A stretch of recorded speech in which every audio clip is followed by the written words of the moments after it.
আজকে আমরা ডেডবুট রিপেয়ার করব ওয়ালটন E9। তো এটার প্রবলেমটা ছিল মানকি ভাইরাস।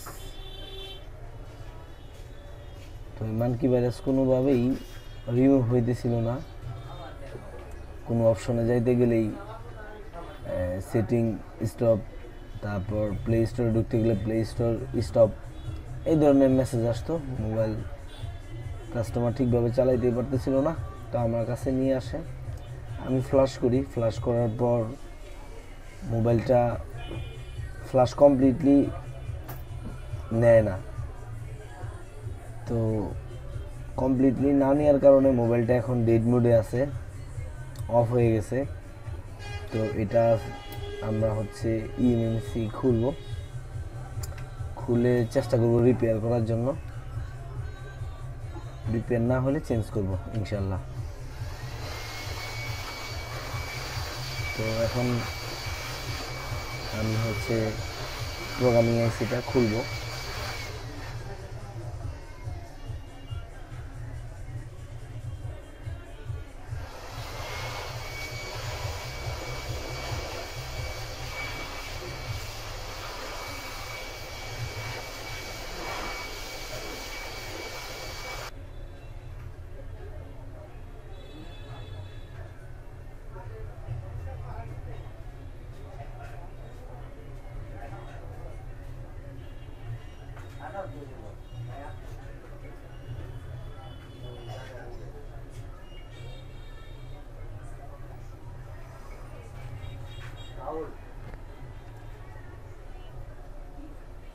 তো আমি খোলার চেষ্টা করব যাতে করে বল না নষ্ট হয়, সেভাবেই চেষ্টা করব।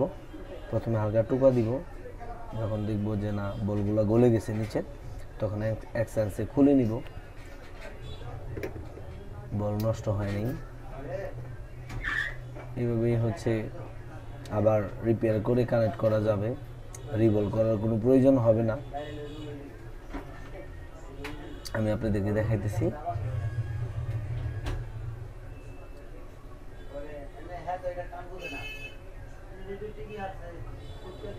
এটার বিজি হয়েছে 153।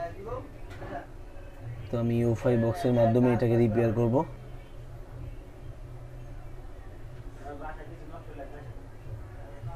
বক্সটা কানেক্ট করে দেই, ঠিকভাবে কানেক্ট হয় নাই। এখন কানেকশন নিয়ে নিছে।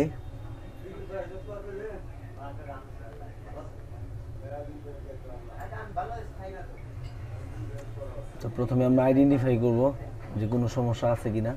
তো কোনো সমস্যাই দেখাই দিছিল না, কিন্তু মোবাইলে তো মানকি ভাইরাস ছিল এবং ফ্লাশ করার পরে ডেড হয়ে গেছে। তো অনেক সময় এরকম হয় যে অনেক আইসি অনেক প্রবলেম দেখায় না, মানে এরকম হইতেই পারে। তো আমরা রিপেয়ার করে নিব, প্রথমে ইরোজ করে নিব। ও ভালো কথা, এটা ব্যাকআপ করার কোনো প্রয়োজন হবে না, কারণ এটা ফ্যাক্টরি ফাইল দিয়ে মোবাইলটা ফুল চালু হয়ে যাবে, যেহেতু মিডিয়াটেক। আমি কোনো ব্যাকআপ করিও নাই।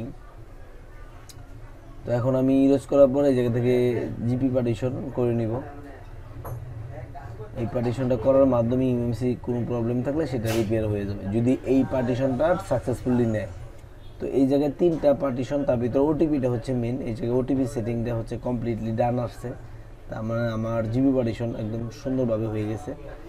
তো অনেক সময় এরকম হইতে পারে যে আইসি সমস্যা দেখাইতে পারে, নাও দেখাইতে পারে। তো এই জায়গায় আমি আর কিছু করব না, যেহেতু মিডিয়াটেক MTK 6580। তো আমি জাস্ট শুধু ইরোজ করলাম, জিবি পার্টিশন করলাম, ইএমএমসিটা খুলে ফেললাম। খুলে এবার মোবাইলে কানেক্ট করে আমি ইউএসবি দিয়ে কাজটা করব, কারণ ইএমএমসির যে ইন্টারনাল মানকি ভাইরাসের সমস্যাটা ছিল সেটা জিবি পার্টিশনের মাধ্যমে রিপেয়ার হয়ে গেছে ইনশাল্লাহ।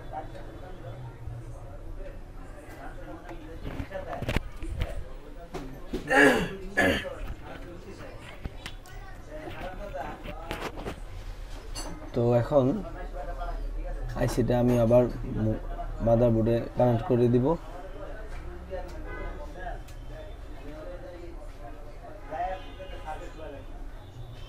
বক্স দিয়ে আর কিচ্ছু করা লাগবে না, ফার্মার রাইট রিড এগুলো কোনো কিছু প্রয়োজন নাই।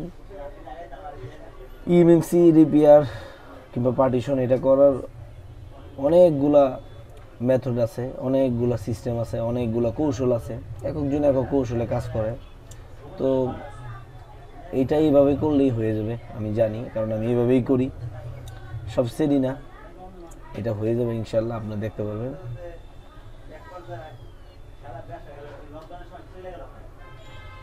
তো একজনের কৌশলগুলো একক রকম। তো এটা যে কৌশলে কাজ করলাম, এই কৌশলে আপনারা যদি মিডিয়াটেক 6580 কিংবা MTK 6572 এই সেটগুলোর কাজ করেন, খুব সহজে আপনারা সাকসেস হবেন, সেম টু সেম, কোনো কিছু করা লাগবে না। জাস্ট শুধু আপনারা হচ্ছে ইরোজ করবেন এবং হচ্ছে জিবি পার্টিশন করবেন, আইসিটা খুলে ফেলবেন, আর যা করার মিডিয়া আপনারা ইউএসবি দিয়ে করবেন।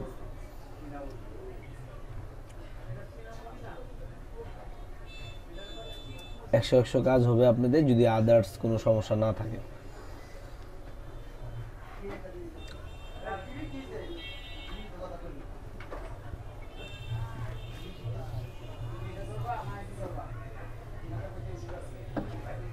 ব্যথা পেয়েছে, পানি দাও, পানি দেওয়ার জন্য।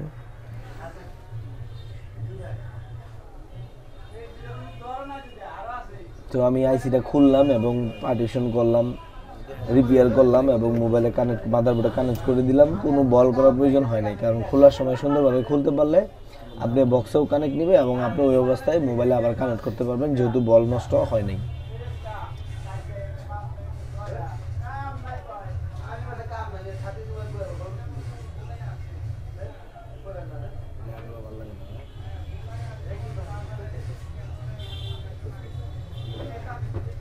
তো ঠান্ডা হওয়ার জন্য একটু সময় দিব।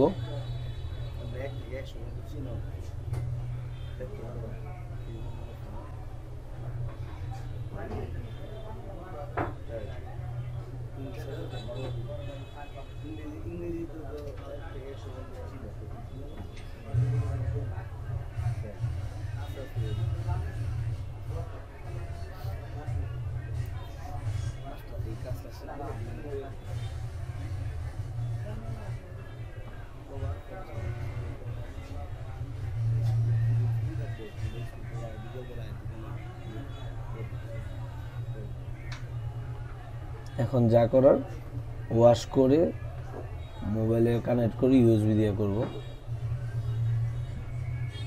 একটু ক্লিন করে নেই।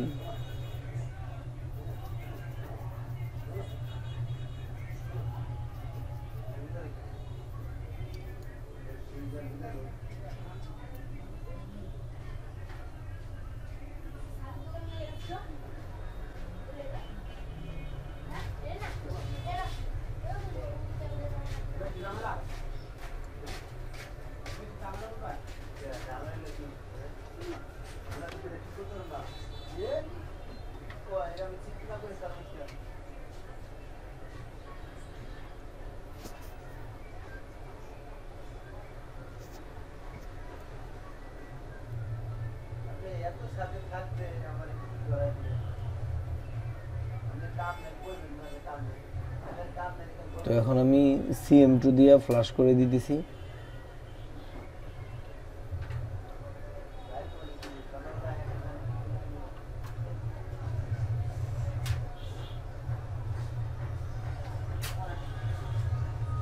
আশা করি কাজটা হয়ে যাবে, আশা করি মানে 100% হয়ে যাবে ইনশাল্লাহ। কারণ হচ্ছে আপনি যখন DeadBoot রিপেয়ারের ক্ষেত্রে eMMC পার্টিশন করে পরবর্তীতে মোবাইলে কানেক্ট করে ইউএসবি দিয়ে ফাইল দিবেন, আর সেই ফাইল যখন নিবে তখন 100% আপনার কাজটা হয়ে যাবে, আদার্স যদি কোনো সমস্যা না থাকে।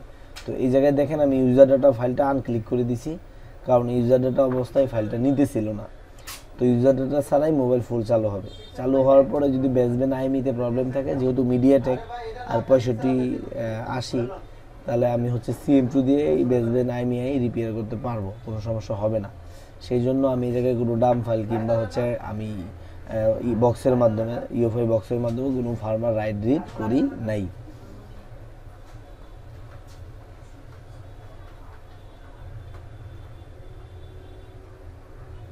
আর ফ্যাক্টরি ফাইলের সাথেই হচ্ছে নেটওয়ার্ক ফাইলগুলো ছিল, এমবি ডাটা, এই ফাইলগুলো ছিল, এগুলো দিলেই হচ্ছে আইএমই বেসব্যান্ড রিপেয়ার হয়ে যায়।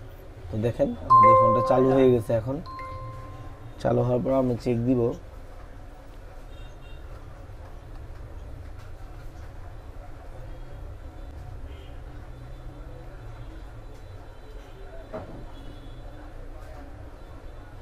হালকা হিট আছে না?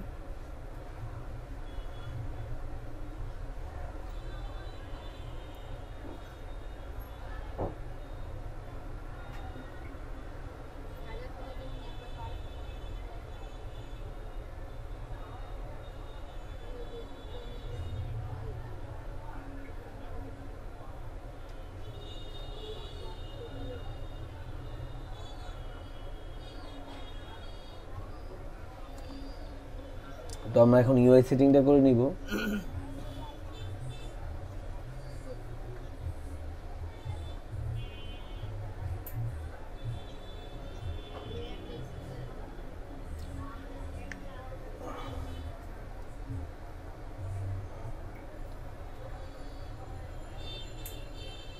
এমনি কি আছে যে সার্ভারের যে পেপারগুলো থাকে নাই যে কোনো আঙ্গুল আছে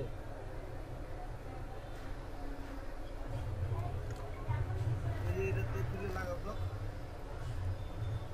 এই এটাতে খুলে ওটা বোর্ডের উপর লাগাই দিলে তার দিয়ে লাইন দেন আমি যে তার লাগাইছি আপনি তার দিয়ে দিল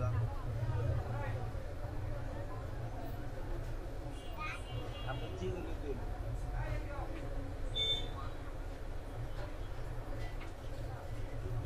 তো আমাদের ইউআই সেটিং কমপ্লিট। আমরা এখন আইএমইআইটা চেক দিব। এই জায়গায় আইএমইআই দেখাইতেছে না, সমস্যা নেই, এটা ইউএসবি দিয়ে ঠিক করে নিব। এখন আমরা দেখব বেসব্যান্ড আছে কিনা।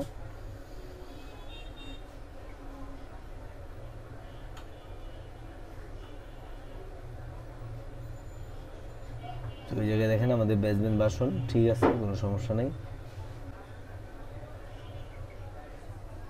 তো ডেডবুট রিপেয়ারের ক্ষেত্রে অনেকগুলো কৌশলই হইতে পারে, একজন এককভাবে কাজ করে থাকে। তো এই যে কৌশলটা দেখালাম এটা অনেক ইফেক্টিভ এবং কার্যকরী। তো এটা রুম হচ্ছে 8GB আর র্যাম হচ্ছে 112 MB। তো দেখেন এই জায়গায় বেসব্যান্ড আছে। তো মিডিয়াটেক সিপিইউতে যদি বেসব্যান্ড থাকে, আইএমইআই না থাকলেও নেটওয়ার্ক আসবে, কোনো সমস্যা নেই। তারপর আমি নেটওয়ার্ক রিপেয়ার করে দিব।